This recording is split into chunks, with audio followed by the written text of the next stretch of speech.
we see things gonna be a lot challenging for many people, right? And we hope that through this collective wisdom, people can find something to reflect, to think, to learn, and to do something well for their life, so that they can navigate the turbulent time like this in a good way. So that is our aims. Okay, and of course we want your wisdom to pass to the next generation, to the next generation. So that is the aim that we are doing. Okay. Yes. Well, thank you for the honor. I think what I'd like to say is, not only am I honored, there's a part of me that would love to be in that generation, because I think the world is full of a lot of exciting possibilities. Everybody talks about AI, but as a social psychologist, I'm really excited by the notion of what will group process look like when AI is part of, or AI bots or whatever, are part of our organizations and part of our social system. I'm fascinated in the sense of excited, fascinated. What's that going to look like? What's that going to be like? How are we going to navigate those issues? So I'm excited. What's going on in the world right now scares me, doesn't excite me, but the possibilities that the younger generation has for creating a fascinating world does excite me. So I would say that before we get into any other kind of conversation. And since you mentioned AI already, so there's a lot of controversial discussion about how AI gonna, creating good things or harmful for our society. So in your opinion, it exciting you. So what do you see for that trend to come? Well, I have a student in my Triumph class. You'll recall I still teach. Triumph is the grandmother of all the global executive MBA programs. So it's the London School of Economics, HEC in Paris, and NYU Stern out of New York. And this student is a very well-placed chief technical officer for a very important and well-known organization. And a couple of years ago, he said at a conference where we were both presenting that AI would be part of his team within 60 months, and that was 2 years ago. And since then, we've interacted. He's graduated several years ago. We've interacted some more and presented some more, and the notion of having AI embedded as part of your team is one that is fascinating to me. What will social process look like? What would it be like to give feedback to a team member that's an AI bot? How would you do a performance appraisal? Especially generative AI that learns on the spot and can learn and grow faster maybe than a typical human being, is a wonderful set of possibilities. I'm sure it also scares people, frightens people. They don't know what to do, and I think there are certain issues, ethical issues, maybe legal issues, a variety of issues where AI needs to be monitored and controlled and all those sorts of things. I would just like to say I'm fascinated by what would it be like if I was running a team of 6 people, of 6 entities, 4 are sentient beings and 2 are AI. That's fascinating. And I can only imagine the possibilities for creativity. What would the work team look like? How will it evolve? So I don't have any answers. And I don't pretend. I'm not an AI expert. I'm a social psychologist. And I'm just fascinated by what that looks like. And I would tell you one other thing. the way this conversation started with my student in front of a bunch of other people is, he looked at me and said, so what's leadership going to look like in that environment? And I thought for a moment and I said, I haven't a clue. And everybody laughed because I don't know what it will look like. And when you stop and think about, gosh, there are possibilities, I don't know what they look like, I really don't have a clue. Think of the excitement of being in and on the ground floor, as it were, and watching that and helping that develop and helping come up with the rules, and helping to think about what would social process look like. I just think it's full of possibilities. I'll see some of the early possibilities, but I obviously wouldn't be around to see how it will evolve. Well, really, that's why this project is important for us, because we are doing this to collect the collective wisdom from many people, so that people can learn and grow, and then they can come up with something that can make sense for them on the wave, on the world that is ever changing like today, right? Instead of being scared, they've now been open to new ideas, open to the newness, open to the new potential world that we could become. And thanks a lot for sharing that in this conversation, okay? And for it to start properly, and Randy, it's very honor for our people to have you to share a little bit about who you are and the work you do. Would you please do that honor first, please? So I'm a social psychologist. My training is Georgetown and a couple of other places, and Cornell. I have a PhD from Cornell. And I was at a think tank called the Center for Creative Leadership for many years, and ended up writing a seminal work about women in leadership called Breaking the Glass Ceiling. I've written some other things about the future of leadership and how to do coaching, different kinds of coaching. And then in the beginning of this century, wrote a book for Financial Times called Relax, It's Only Uncertainty. I do some other writing. I'm active globally. I teach.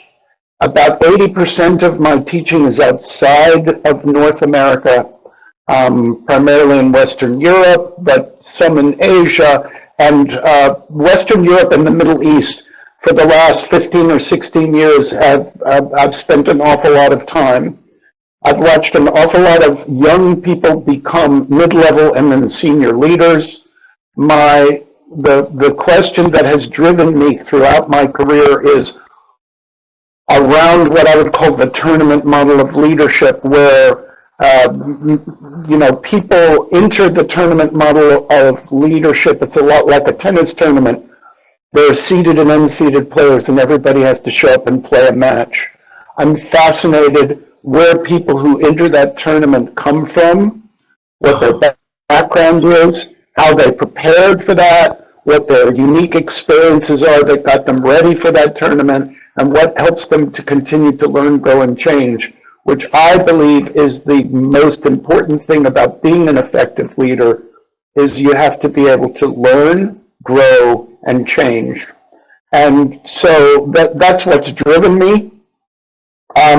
I do consulting to large organizations, primarily for the senior team, to help them work well together and to think about succession planning. But the last several years, I've spent more time helping the senior teams in large organizations function better, function well, function better, become higher performing.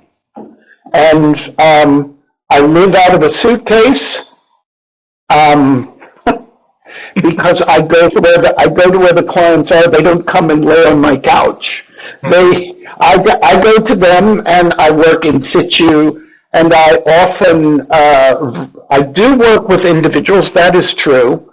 But I spend more time with an intact group, with teams, trying to help them to work well together. Wow.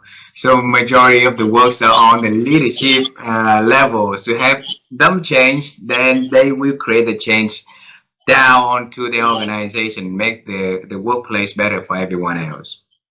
Yes, it's called leverage. And the way I used to describe it, it still passes through my mind. I, I do very happy work. Yes, some people are a little frayed or a little broken. From time to time, I do a fix it. But often I'm working with high performance people who want to be higher performance people. So I'm giving swimming lessons to Olympic class swimmers. I'm not just, it's not all comers. These are already people who are very motivated, highly successful, and they want to be even better at what they do. Wow. So it's like you called earlier, it's a tournament made in leadership, right? Yes, Okay. because and it's a global tournament, which unfortunately at least one politician and his ilk in my part of the world seems to want to decouple this tournament and become more insular. And we, as a society, at least in North America, we haven't really debated what that means. They're talking about reestablishing a manufacturing base and all these things. What's not being discussed, and what I think is really, really important, is there's a global view that says talent comes in all shapes, sizes, and forms, and it comes from everywhere. And this tournament has players from everywhere. And if you only concentrate on a narrow slice, you will miss. You will miss people who are incredibly talented, and they're going to eat your lunch. And I know that we're not going to go off and be political, but I think some of what all of us on this call sort of realize is it's a global talent pool, and we have to look everywhere to find people who are ready, willing, and able to learn, grow, and change. And they don't always come neatly packaged, by race or gender. They have all kinds of characteristics, and they come from everywhere. Mm. I remember our last conversation. You mentioned to us that when you were little, you were a musician, right? You play music, Yes. I and play music, yes. yes, and one way or the other, life, something that interested in you that made you to start in your journey onto leadership, onto study social psychology, right? And conversation like this is for us to examine how did you, find that. How did you find that seed of idea and where is it growing? To have people on the moment of conversation like this, they will be able to ignite the passion inside of them. Maybe that can steer them to a direction that has something impactful and create their own tournament of leadership, though. I, you know, it's an interesting sort of question because I'm always curious with my own clients and the people on teams. Where did you, where did you get this spark of leadership? How did it happen? And there are all kinds of stories. Oh, I had a mother, I had a father, I had a grandfather, I had a good teacher, comes from a variety of places. But wherever, it's sort of a spark that starts by watching and participating with someone that the person admired greatly, and they saw that the person was of service, or they saw that the person was persevering, they never gave up, or they saw something unique about this person that made them the leader, then that the person that you're interviewing or I'm interviewing and working with wanted to be like or more of. And that gave them the beginnings or the basis of a dream. Many people start out in a very humble way, and it's not that, they immediately say, well, I want to run XYZ Corporation or something like that. It sort of happens that they want to emulate someone, a dear teacher, a dear, a grandparent, as I say, someone important to them, and in enacting that, they take advantage of the various situations and they make the most of it. Someone asks them to volunteer to do something and take a small leadership role, and they do it, and it works out. Someone else notices them and gives them another chance. So without being trite, the thing that knits all of those stories together, I noticed that effective, successful people take advantage of the hand they are dealt.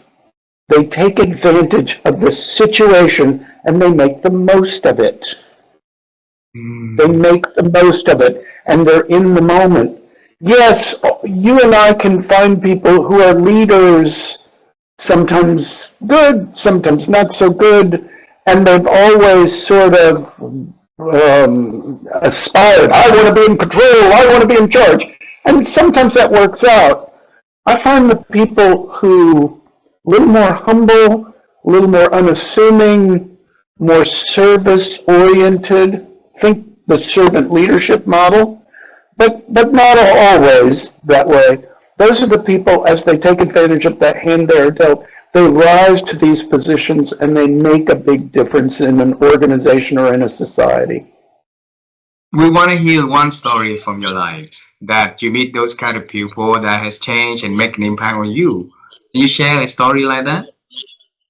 Well, for me, well, there are two things. One just happened recently, and it's really not about me. It's about me being part of something. And there's a story of someone earlier in my career. I was perceived as not doing particularly well at my job.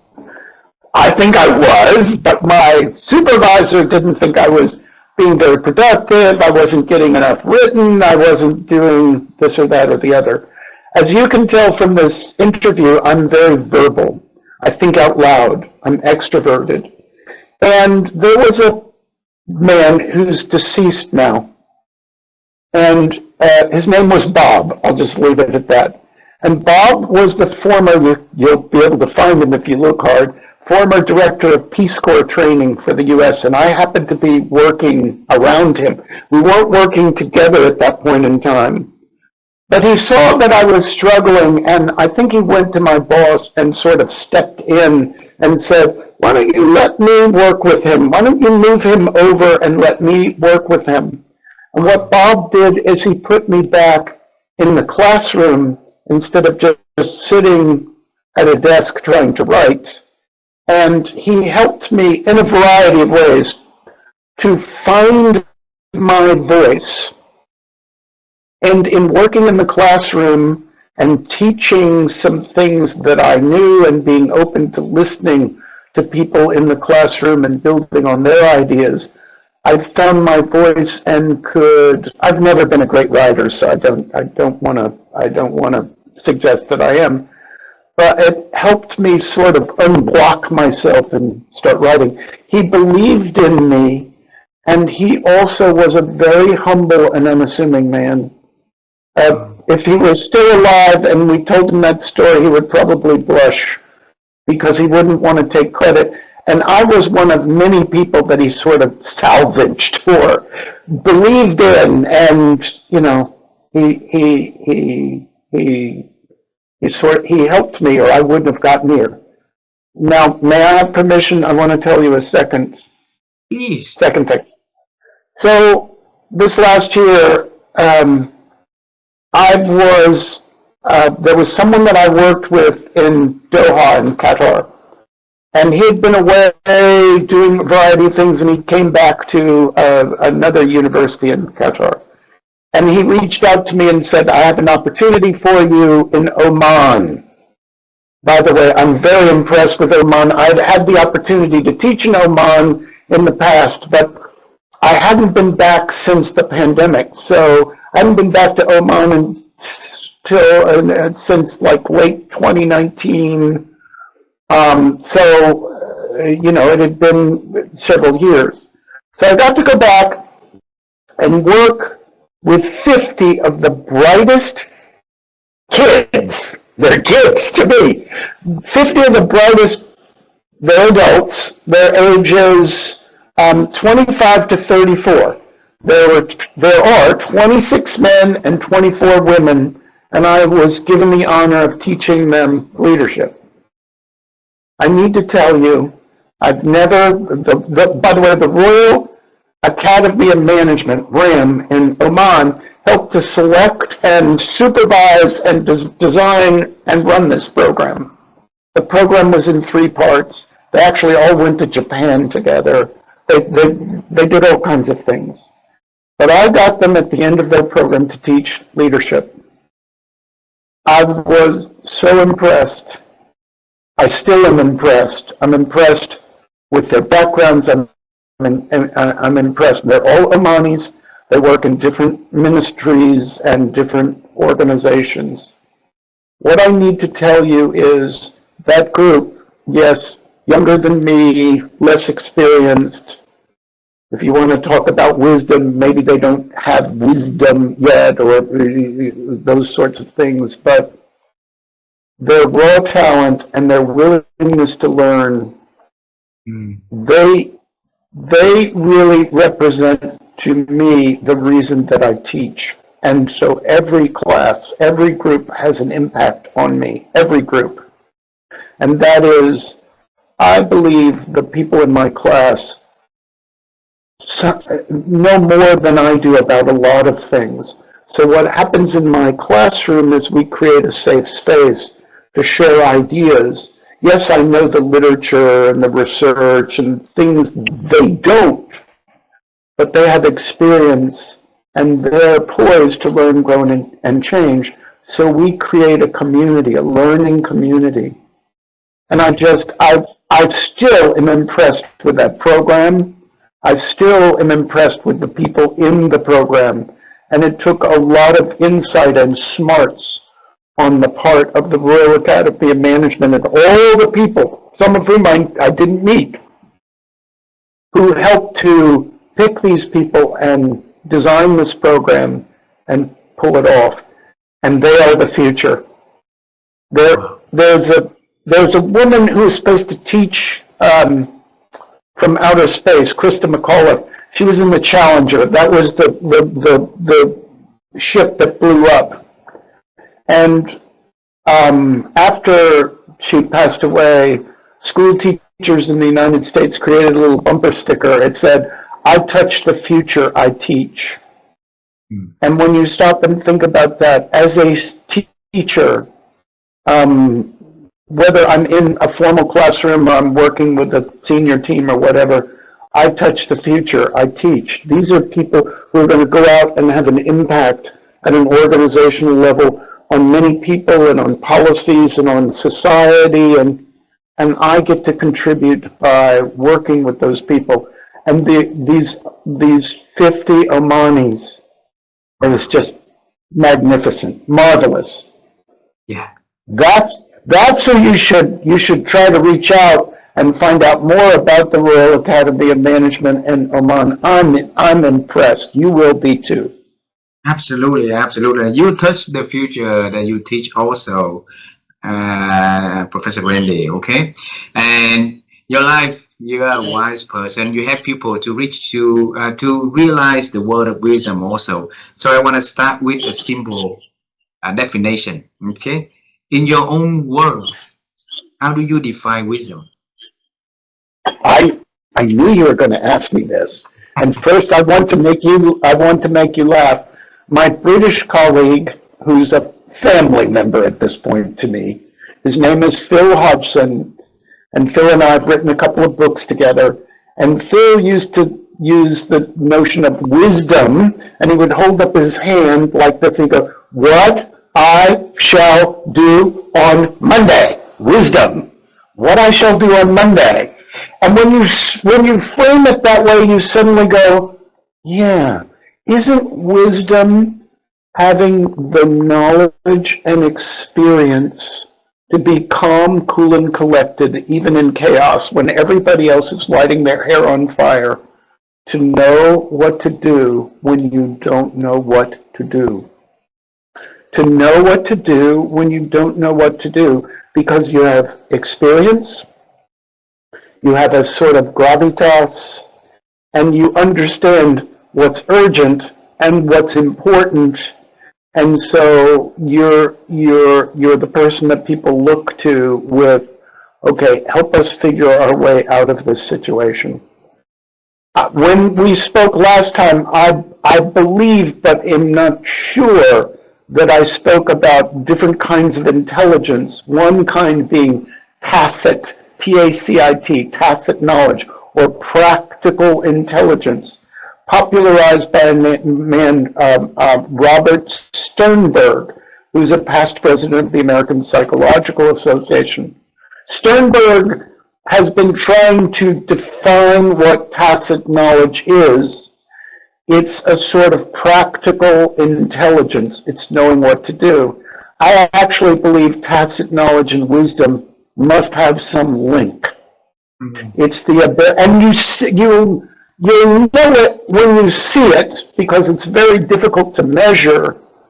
But there are people who may not be, 145 to 160 in IQ.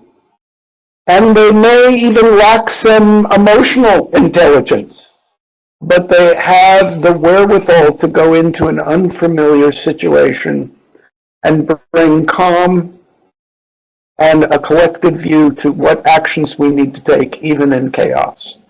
And I think that's wisdom. It's the ability to read the situation and figure out what is our best course of action.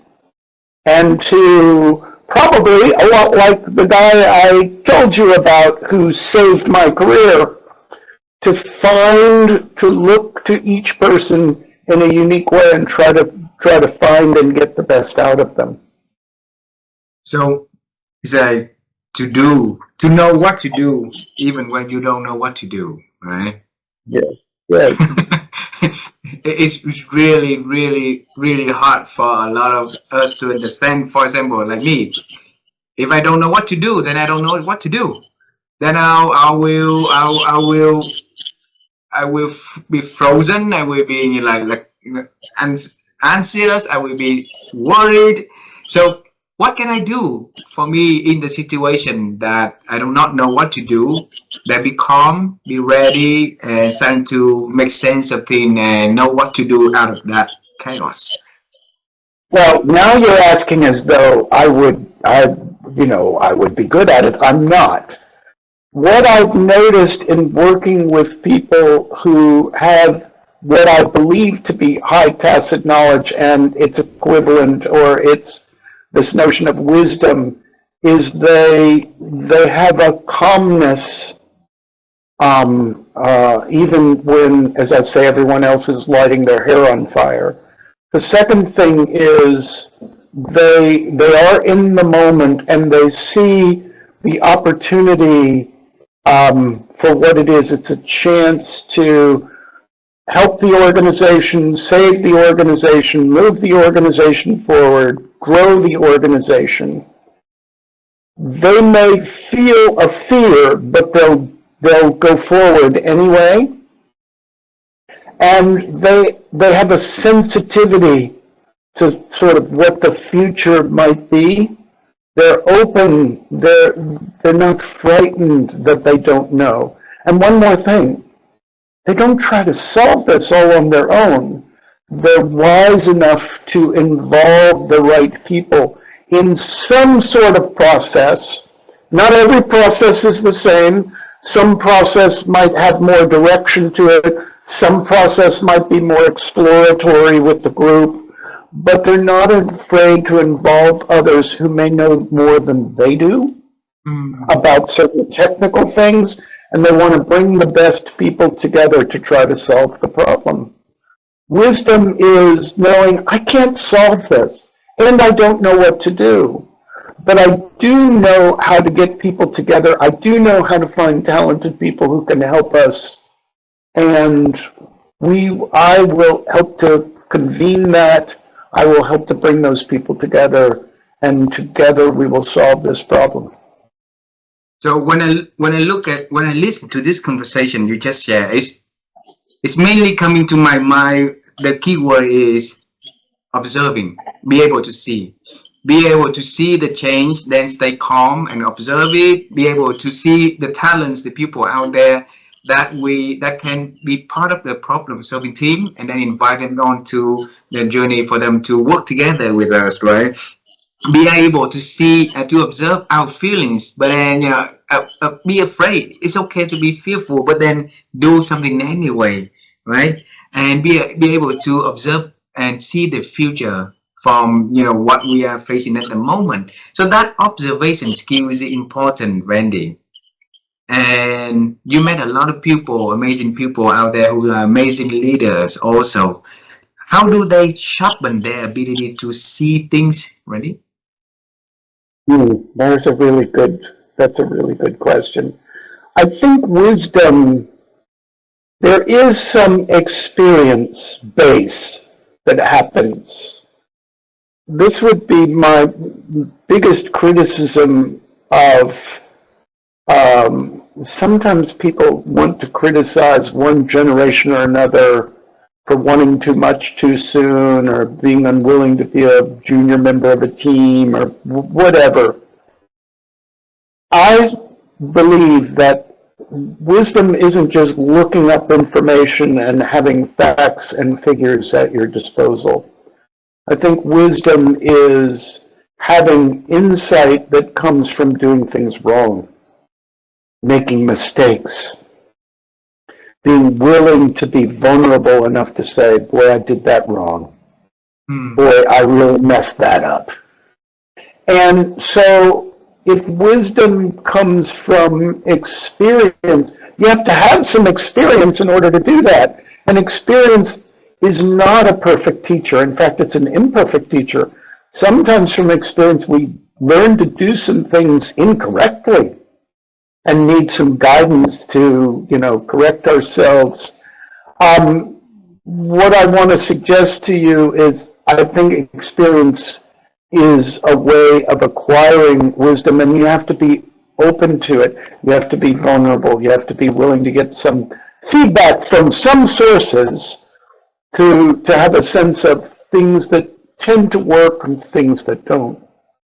By the way, I think people with wisdom also know that sometimes you just get lucky, or sometimes you just get unlucky, and they're willing to deal with that. That's the part about mistakes. But they're always open to learn, and they're always open to learn what they did that contributed one way or the other, positively or negatively. I think some of the wisest people have a very good sense of things that look like they'll work, but there are a variety of reasons why they won't. So they don't sit there and tell you that. They help to guide you or the group towards exploring different ideas, different ways of approaching things, and they're willing to do that. And if our audience want to be that person, what do they need to do today? Slowly, slowly, slowly, during time, then they will be able to build that capacity, Randy.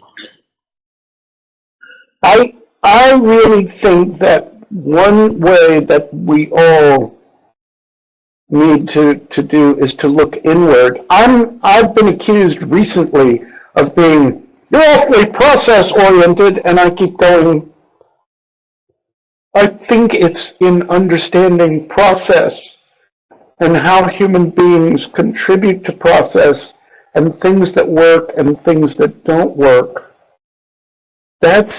It's sometimes not knowing the answer.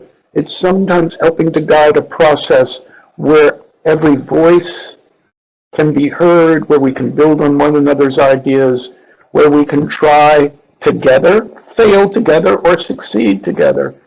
And I think that the best way to do that is to practice some sort of reflection or being reflective.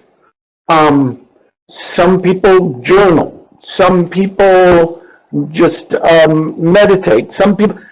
People have different practices. I think most of that now gets thrown into the broad category of being mindful or mindfulness. I would just say, from a psychological point of view, it's the idea of being reflective and being vulnerable enough to understand what role did I play that was helpful to the process, what role did I play that wasn't helpful to the process, and if you will, reflecting so that you learn from that experience. And I don't know that you can short circuit that. Maybe there are people who can. Maybe there are people who do sort of one trial learning. Okay, got it. But for some of the rest of us, those of us who are more normal, I'm raising my hand here, it sometimes takes several times to learn some important lessons. Wow. Randy, tell us how the day is for you. How the day is for me? Yes. I think that the routine activities that you do on a daily basis is really important for us to establish that, schedule or and have us to, if we can learn from you and from the people out there how you run your day. Maybe we can pick something that we can apply in our days, right? I wish I was as disciplined as you would like to believe, as your question suggests. So you can see there are bicycles on my wall. Several days a week I ride for some period of time. I tend to ride miles, not for the time. So I ride. I live in a large metropolitan area in Miami, so I have to look out for the traffic because I ride on the street. But I ride, and then the days that I don't ride, I work out with someone who helps me stretch out and do those things. I don't meditate, which I probably should. I do sometimes sit quietly, but I don't practice a formal sort of meditation. As I'm saying, I do some sort of physical activity, and then my day usually starts sometimes very early. I'm on the East Coast, and it depends on who I'm speaking with. Sometimes we start at 5 o'clock in the morning for me. That's a little early, but sometimes we do. But typically by 7 or 8, I'm on video. That's when I'm home, and then my day is sort of one Zoom or Teams or whatever after another. I try to take a small break in the middle of the day, and then I do try to read something. I read an awful lot of popular stuff. So the New York Times, the Washington Post, sometimes other news aggregators, news sources, and I read. And then depending, if I'm trying to write, if it's a day that I'm trying to write, I try to do that in the morning. I try to read in the afternoon, and then my clients run the gamut. So I start early, and then I finish late because then I finish toward the west. So I have a time difference, and I'll still work with people into what I would call my early evening. In between, I have activities, that most human beings do. I sit still on a board of the American Psychological Association, and I sit on the board of my conduct complex, and I sit on the board of a bike group, and I have other activities that usually are late afternoon or early evening where people are trying to meet. Don't watch much television. I like everyone, I watch Netflix, of course, And I always hear from people about all the shows I should be watching but don't. So riding a bike, reading news, watching Netflix, and then on video calls with a lot of people around the world, right? Sitting at the bar having discussions. Which of those activities when you end those activity, you feel like you get wiser a lot more. You get more information that help you to to enrich your wisdom. I really, particularly in the last couple of years, did a lot out of reading columnists, opinion writers who whose politics I don't necessarily share or would have said I didn't share in the past. But I love to read like Tom Friedman or a guy by the name of David Brooks, whose politics David Brooks and I would have politics that diverge, but reading what he has to say, and a lot of these opinion writers have been writing about global economics, global leadership, AI. So they're talking from a point of view of their politics, of course, being shaped by their philosophy, maybe more conservative philosophy than I have. And I'm reading, and as I'm reading, I'm thinking. I often then send a column or two that I read to someone that I think should see it. So I spend a lot of time doing that. A lot of time doing that. When in your world, you met a lot of amazing people, and you have a group of friends that grow together, right? And there's an old saying that the value that we can do is the sum of the five people that we spend time most. So I'm not sure whether it's not right or wrong. I just want to hear in Randy's world, who has the five people that you put onto your inner circle, and why you put in, what criteria that you select those people to put into your circle. Well, my friends Phil and Jane in the UK, who sometimes we have biological family and sometimes we create family. They're my created family. They're my trusted friends.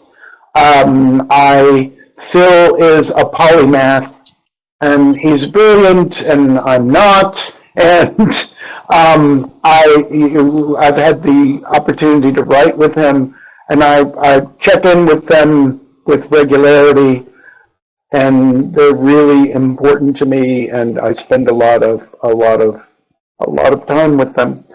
I check in with my children. I have two daughters, and I check in with them. They're both in healthcare. I like to hear what's going on with them. There's an old Yiddish proverb, you're only as happy as your least happy child. So I want to, and they're grown. In fact, one of them has a birthday today. And To her. thank you. And most of I check in with, I have a brother and a sister, so I check in with them. And then I have certain clients, what I would call professional people, that while they're my clients, I have a wonderful relationship with them, and I don't know that I enjoy their struggles, but I enjoy checking with them.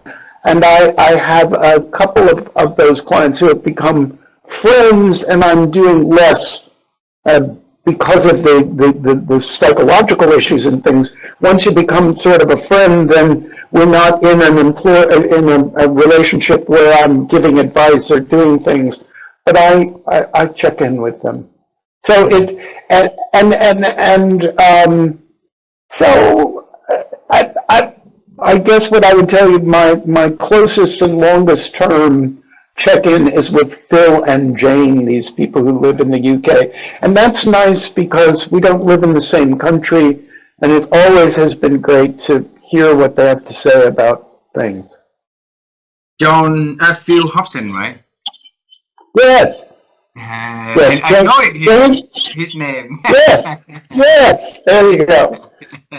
So we keep in touch, and I also arrange my schedule so I can stop along the way and visit with them. So, and then there are other people like on this call, like David, that I check in with regularity, and we talk about things that we should write or things we should do or whatever, or hey, where's that chapter, or that sort of thing. Wow. So, what is your daughter's name? The one having a birthday today. The birthday. Her name is Logan. Logan Kathleen. Logan's birthday. Yeah. Kathleen is the other one. No. Logan Kathleen is her. Logan is her first name. Her middle name is Kathleen. Logan Kathleen White. And the other daughter, what's her name? Her name is Jessica. Jessica White Phillips. She teaches medical students. She's a molecular biologist, and my younger daughter Logan is a trauma psych nurse practitioner. The next question is about the wisdom that's transferring from one generation to the next, and we saw a lot of gaps in generation in sharing wisdom between generation to the generations, right? So so Randy, what would we do to bridge that gap? Well, I know that in fact you've made me think about, I spend time talking to certain younger people who have been in my classes. I do it, I always tease them and say there's no taxi meter on those calls. So I don't charge for them or anything. There's a guy in Oman that I talk with. There's a guy in Qatar that I speak with. There are some people in various other parts of Western Europe, some people in Canada. They're in different generation than I am. So they're younger, smarter, quicker, better looking. They're the future, and I like to listen to what they're doing, and they sometimes ask me for advice. Now, this is free, so I always remind them, free advice is cheap advice, but gee, it sounds to me like, or I wonder about, and so in a call that goes for 45 minutes to an hour, I might say one important thing to them, but they often tell me many things. And so that's where I get ideas about things like AI, or what are teams doing today, or how are people approaching certain problems. So they're giving me, whether they realize it or not, they're giving me context for what their careers and work and life look like today in ways that, because I'm from a different generation, I can witness, but they're telling me the in-depth private detail of how they're responding. So I get free consulting. Does that come in with cheap?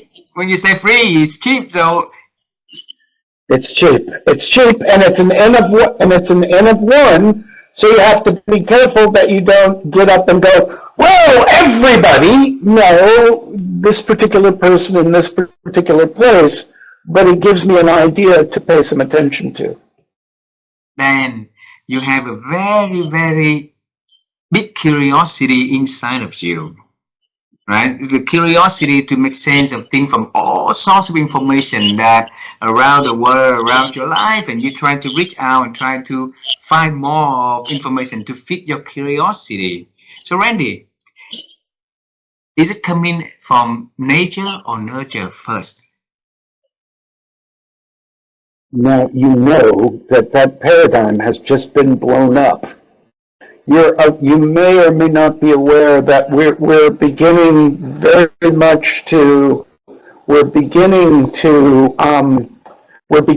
to think about the paradigm of nature nurture very differently, because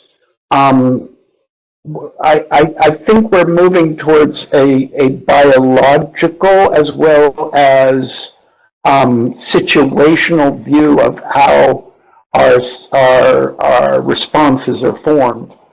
So I know there are some leading thinkers at Harvard and some other places who are delving into nature nurture.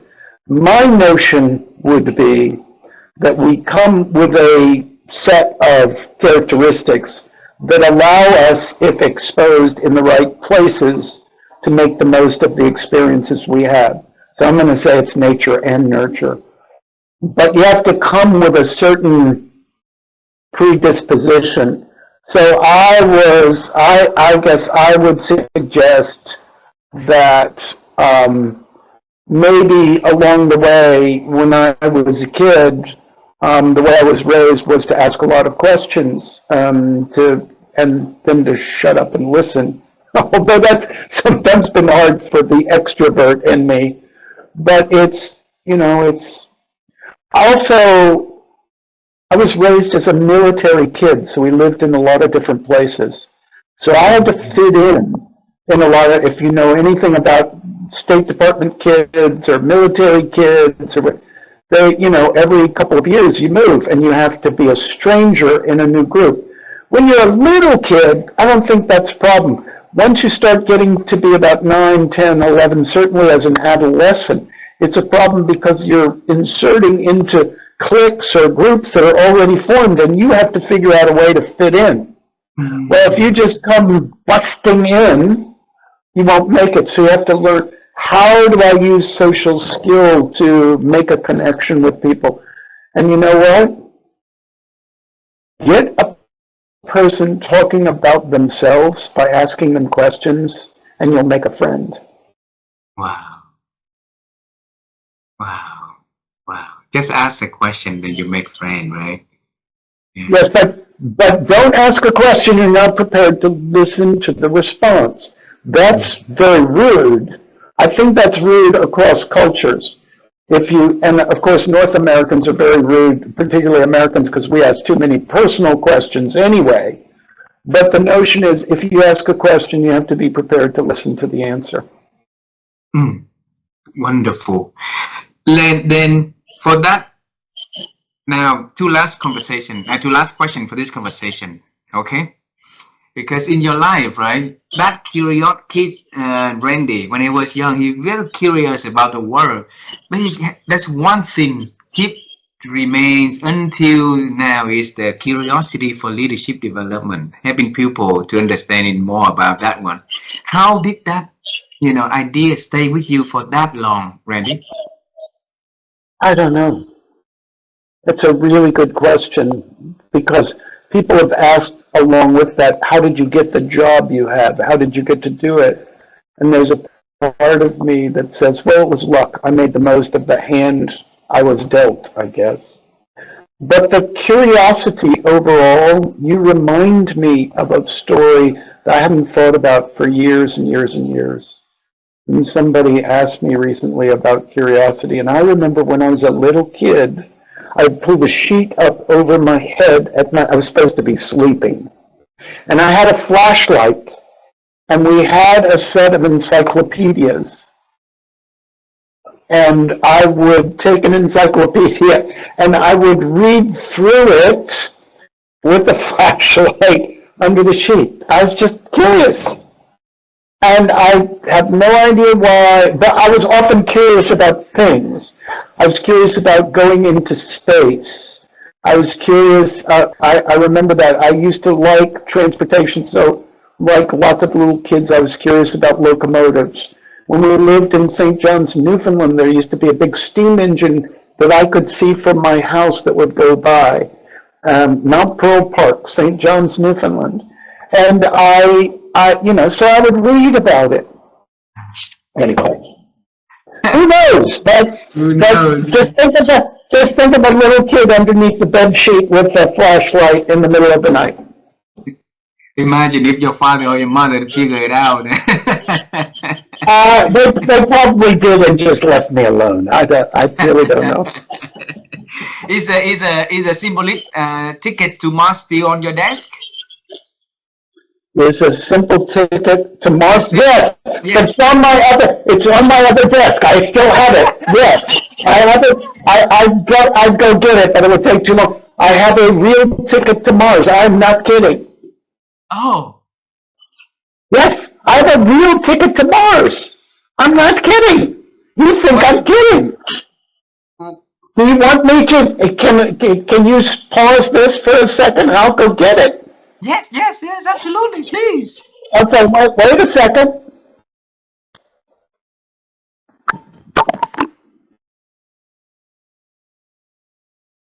Dave, how's the conversation so far? It's very good. Getting some good notes. I didn't know a lot of this stuff. I didn't know about St. John's. While we're waiting for Randy, I'd like to hear from you also. Okay? So the last question I'm about to ask Randy is about thinking. I want to ask you, how have you grown your ability to think? Oh, well, working with people like Randy has been a real help. I really enjoy his feedback, and he's sort of inspirational. Watching him move around the world, and I don't do a lot of that, so that helps. But reading around and engaging in sort of problem solving, especially with the things going on now in our world. I feel like wisdom has been something that sort of started to happen a little bit more in the last 10 years of my life, So before that, I was a little clueless about it. Wow. Well, Randy, while we're waiting for you, I asked David about. Oh, so it's a real ticket to Mars. It's a real ticket. And it's a very real ticket. It says it is 301,223,981 miles. I'm on an Atlas V401. This was issued in May of 2018, and tells me where I'm being launched from, and I have a real ticket number. Wow! My God! Wow!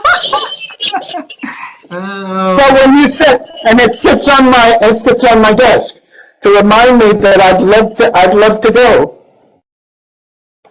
Wow. And so I'm gonna back away. So this is why I was really curious about this guy. Yes. So I've been reading, and this is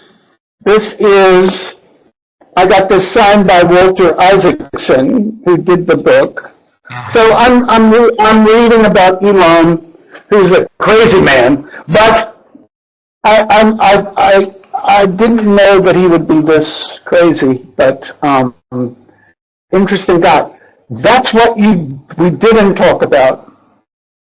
What's really influenced me along the way is I love to read biographies of famous leaders. Yes. So there's a man whose last name is Caro, C-A-R-O, and Robert Caro has written a 5-volume work on Lyndon Johnson. I've read every volume. Wow. I've read stuff on Roosevelt. I've read stuff on certainly other leaders. Churchill, who said, what was it? Success was going from failure to failure without losing enthusiasm. And so I think the thing that has lit a little bit of the fire about leadership isn't just reading leadership books. It's been reading about leaders who lived in the past, and there was time for very effective biographers to write about them. And I've always been very curious about policy making and the role of leaders in policy making. I do have to say that's pretty parochial, because most of that reading has been primarily the American experience. But about leaders, that's been more broadly read. But a lot of things on presidents, leaders, premiers, that sort of stuff. Well, you make me remember about our last conversation. Randy, I need to ask you the last question before Okay. we end this conversation. And my wife and I, we've been on the quest to help people to improve their ability to think. And you mentioned about the word "I think" a lot in this conversation. Okay, Yeah. so the question is, how have you been growing your ability to think? By trying to think about things differently. By reminding myself that I'm shaped by my experience, so the way I think about things may not be the way other people think about things. The way I think I've shaped that is to expose myself to other parts of the world, other cultures, and try to imagine why people believe as they do, or how they're shaped by experiences that I haven't had. But I think when you hike partway across Kenya, or you're in a Muslim country, whether it's in Asia or in the Middle East, and you're stopping for prayer breaks that aren't part of your way of teaching, or you are listening to people in your class, 62 people from 31 different countries, speaking, they're all speaking English, but I know, and when we go into breaks or whatever, they're not speaking English, they're speaking the languages they're comfortable in. And listening to people talk about how their experience isn't the same as my experience, it shapes your thinking, makes you stop in your tracks. Now, when I'm human, so when I'm in a hurry, or when I'm stressed, or when I'm flustered, when I'm not at my best, certainly I revert to blinkered. I love the British notion of blinkered thinking, my way of thinking, my way of doing things. When I'm at my best, and I'm hoping this conversation has been somewhat, I'm at my best, I'm thinking about how the other. Remember, Martin Buber wrote a book called I Am Thou. I'm thinking about how the other might perceive, or how the other might be influenced, or how the other might have had an experience I haven't had. You yourself have experiences in a country that basically, except for flying through once, I know nothing about. And so you have a set of experiences that I can learn from, but I have no experience of it. So I can only expand my thinking. I have an opportunity by saying, so tell me about it. So what was it like when you grew up? What happened with your parents? What did they experience? All those kinds of things that I have no experience of. Wow, wow. Imagine if everybody on earth is having this kind of thinking. We're not going to having war. We're not going to having conflicts. We're not going to having all the crazy thing happening around the world, right? So Randy, thanks a lot for sharing this beautiful conversation with us, and thanks David a lot for helping us to make this wonderful conversation. I love you guys, and I wish all the best to happen to all of you. Okay? You too. Thank Thank you. I you. feel very honored that you asked. I feel very honored you asked. Thank you very much. Thank you very much. My best.